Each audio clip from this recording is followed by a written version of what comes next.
Disclaimer. Please forgive me now for there may be mispronunciations in this video.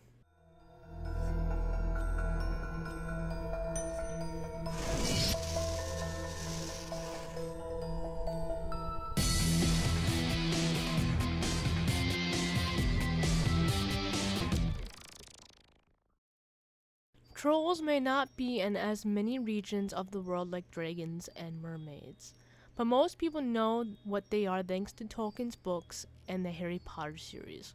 But unlike their gigantic and dumb counterparts, in some areas they are thought to be small, ugly, goblin-like creatures that are both manipulative and mischievous in nature. In some conceptions they are stupid and violent, with a single eye in the middle of its forehead similar to that of the Greek Cyclops.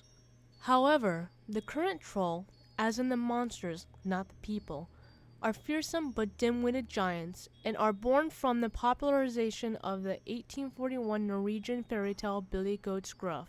Originally, trolls come from Norse mythology, and their name referred to numerous supernatural beings such as ghosts and witches, including the giants called Jotuns. Hundreds of years later, in Scandinavian folklore, trolls became much more defined.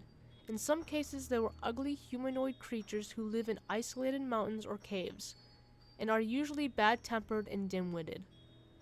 They were rarely friendly and may eat human beings. They didn't always live alone though. Sometimes they shared a home with a single son or daughter. They were also described as having wrinkled skin and a single eye positioned above a fat, hideous nose. According to legend, trolls were afraid of a couple of things. Lightning, due to them being reflected as Jotuns, and their battle with Thor, the sun, which was said to turn them into stone when they hear the name of Christ, and the sound of church bells. After the Billy Goat's Gruff became worldwide, the representation turned into a fearsome troll living under the bridge. The second tradition of Scandinavian representation of trolls are of them living in the woods, either inside caves or underground layers with strategically placed boulders. According to some tales, they were short as dwarves and in others tall as humans.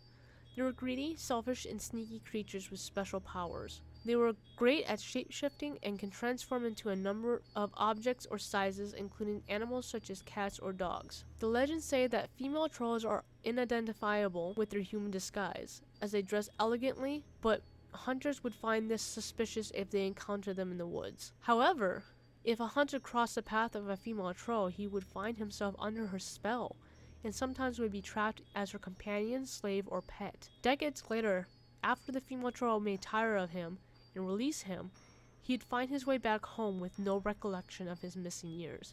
Women and children were also at risk of abduction.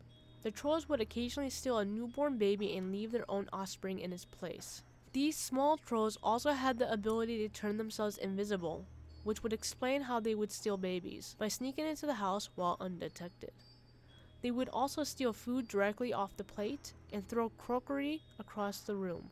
They enjoyed teasing farmers by sabotaging crops and hiding equipment, anything to make life difficult. Meanwhile, in Denmark, trolls were more like ogres with humps on their backs and extremely large noses. In Norway, they were described as malicious, hairy ogres except for the females who were beautiful with long red hair. They were said to live in burrows under the hills, filled with treasure. They were considered as expert metal workers and can bring almost miraculous healing by use of herbs and magic. Things are different now with Tolkien's work in Harry Potter, but also for toys. In the 1960s, a troll doll was produced by a Danish woodcutter as a gift for his daughter. At the time, they were made of sheep wool hair and glassed eyes. And when the little girl showed her friends, they wanted one too, so he produced more. The idea got picked up by manufacturers, including Hasbro and Mattel, and their popularity skyrocketed for the next 3 decades, making these troll dolls collectible items along with spin-off television shows and film. There you have it. The numerous amount of trolls, some different and others similar. What do you think? Did you like this video? Want to get early access? Feel free to check out my Patreon page where I create content in cryptids, hauntings, alien abductions, serial killers, and much more. Can support me there? Like, comment, and subscribe here.